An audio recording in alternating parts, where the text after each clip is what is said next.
Olá pessoal, na aula de hoje nós vamos falar sobre o sistema endócrino e nós vamos começar aqui falando sobre as glândulas endócrinas. As glândulas endócrinas têm como principal papel a produção de hormônios. Esses hormônios são estruturas que a maioria corresponde a proteínas, que são produzidas por essas glândulas, chamadas de glândulas endócrinas, e são secretadas na corrente sanguínea através do sangue, pela corrente sanguínea, para circular por todo o corpo e agir em determinado local que será necessário. Bom, gente, o que eu queria falar a respeito dos hormônios é que a grande maioria, além de ser proteínas, eles são altamente específicos. Como assim? Aquele determinado tipo de hormônio só vai agir para determinado tipo de célula-alvo. Nós temos aqui nessa imagem, esses hormônios, que são esses pontinhos pretos, eles vão apenas conseguir agir nessa célula-alvo, que tem o receptor desse hormônio. Como essa célula que ela não tem esse receptor desse hormônio, ele não consegue agir sobre ela. Então, eles são muito específicos, que é uma característica muito interessante sobre os hormônios. Nós vamos falar um pouco sobre as principais glândulas e nós vamos começar com a hipófise. A hipófise ela é também conhecida como a glândula mestra, porque além dela produzir hormônios, ela também estimula outras glândulas a produzir hormônios. Essa glândula hipófise, ela está situada na base do crânio, na nossa cabeça, e ela é dividida em adenohipófise e neurohipófise, que é aqui, essas estruturas aqui, ok? Vamos aqui analisar os tipos de hormônio e a função que eles vão efetuar. Nós temos aqui alguns hormônios que a hipófise produz. Nós temos aqui o primeiro, que é o hormônio de crescimento GH. O hormônio de crescimento GH, ele vai estimular a célula ao desenvolvimento, ao crescimento, o alongamento dos ossos, a produção, do alongamento dos músculos. O que acontece? Pessoas que têm problemas com esse hormônio, ela pode desenvolver alguns tipos de doença. Por exemplo, pessoas que produzem esse hormônio produz pouco GH, ela vai ter nanismo, que são aquelas pessoas pequenininhas que não cresceram o suficiente. E as pessoas que produzem muito esse hormônio GH, elas têm a doença chamada gigantismo, que elas crescem demais e acabam tendo alturas muito grandes, E nós temos também outro hormônio produzido pela hipófise, que é o hormônio TSH, que é o hormônio que estimula a glândula tireoide. A nossa glândula tireoide ela está localizada no nosso pescoço e esse hormônio TSH, produzido na hipófise, vai estimular essa glândula a sua atividade. Outro hormônio também é o folículo estimulante FSH. Ele vai agir nas mulheres nos ovários, na produção de hormônio e no desenvolvimento dos ovários. E nos homens vai agir nos testículos, na produção de hormônio e desenvolvimento também desses testículos. Nós temos aqui o hormônio luteinizante, LH, que nas mulheres ele vai estimular a produção de hormônios femininos, como o estrogênio e a progesterona. E nos homens vai estimular nos testículos a produção de testosterona. Aqui nós temos também a prolactina. A prolactina ela vai estimular as nossas glândulas mamárias à produção de leite.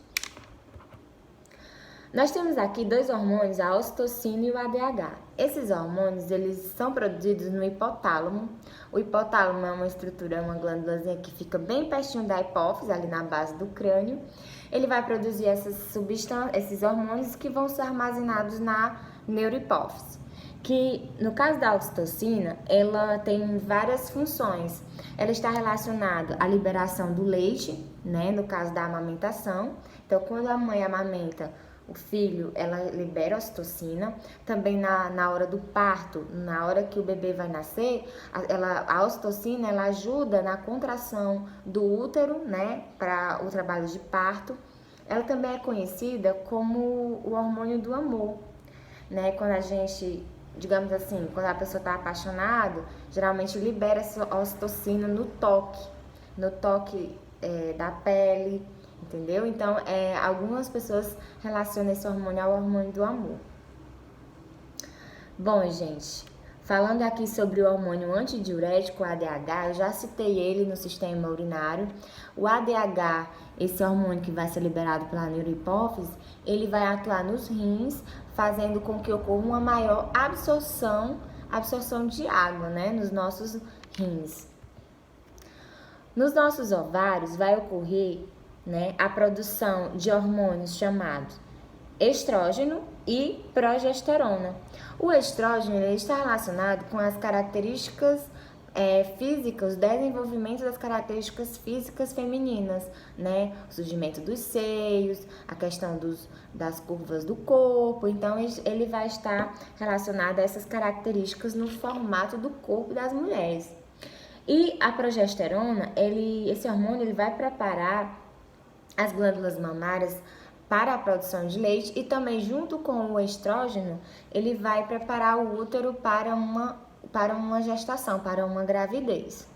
Gente, isso aqui já foi questão de prova. Todo mundo aqui já ouviu falar em pílulas anticoncepcionais. Essas pílulas anticoncepcionais que as mulheres tomam para evitar a gravidez, elas nada mais são do que esses hormônios aqui, ó, o estrógeno e o progesterona. A mulher ela utiliza essas dosagens diariamente para manter esses níveis estáveis, certo?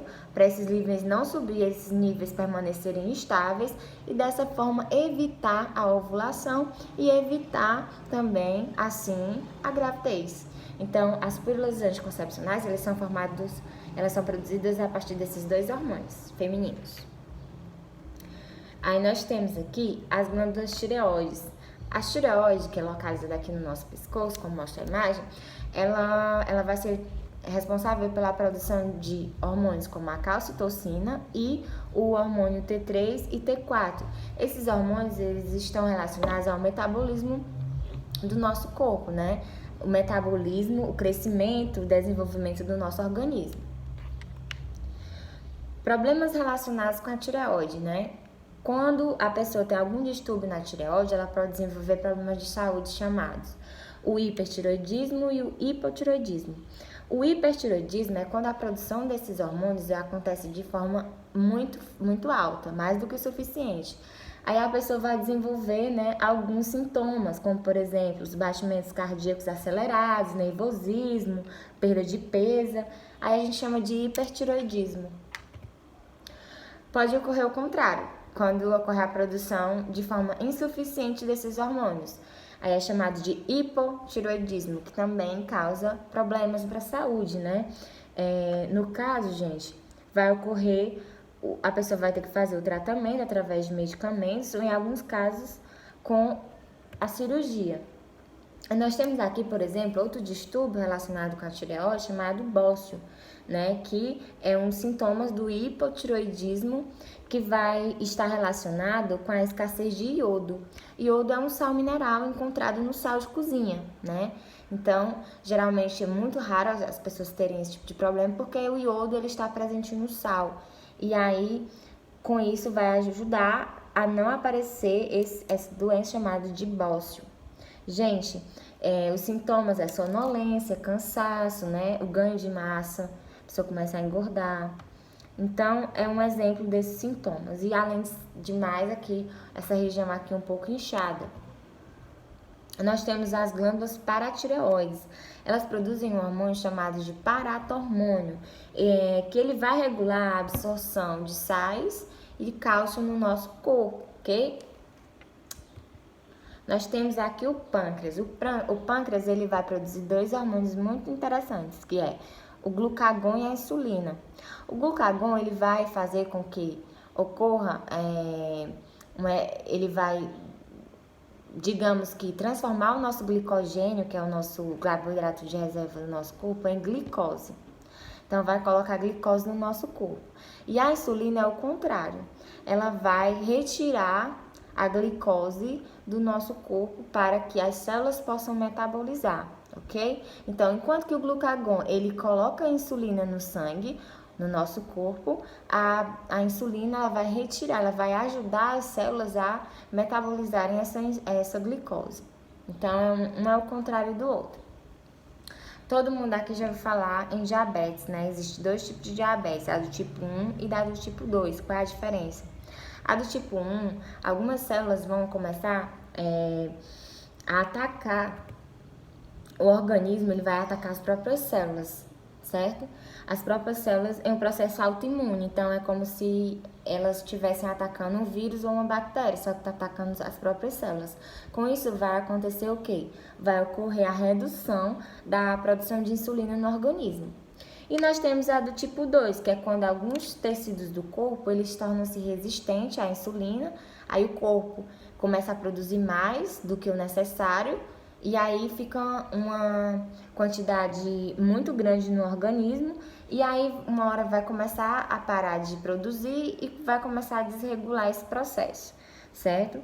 Então, o tratamento é através de dieta, né? A aplicação de insulina também. E nós sabemos que a diabetes ela é caracterizada por uma alta taxa de glicose no sangue. Pessoas que têm glicose, por exemplo, na urina, essas pessoas podem estar com diabetes. Os testículos, eles vão produzir hormônios, principalmente a testosterona, né? Que vai estar relacionado às características secundárias dos homens, como pelos, a barba, né? A voz grossa. Então, é um exemplo. E as suprarrenais vão produzir. As suprarrenais elas estão localizadas aqui em cima, ó, dos rins. Elas vão produzir dois principais hormônios, que é o cortisol e a adrenalina. O cortisol ele está relacionado a situações de estresse. A pessoa está muito estressada, ela começa a produzir o cortisol.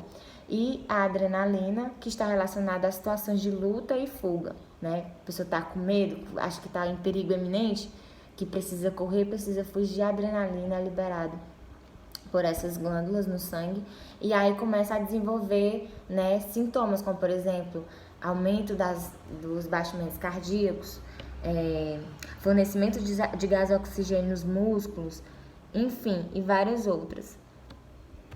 E é isso, gente. Espero que vocês tenham entendido. Qualquer dúvida a gente vai esclarecer depois, ok? Um beijo e até mais. Fiquem com Deus.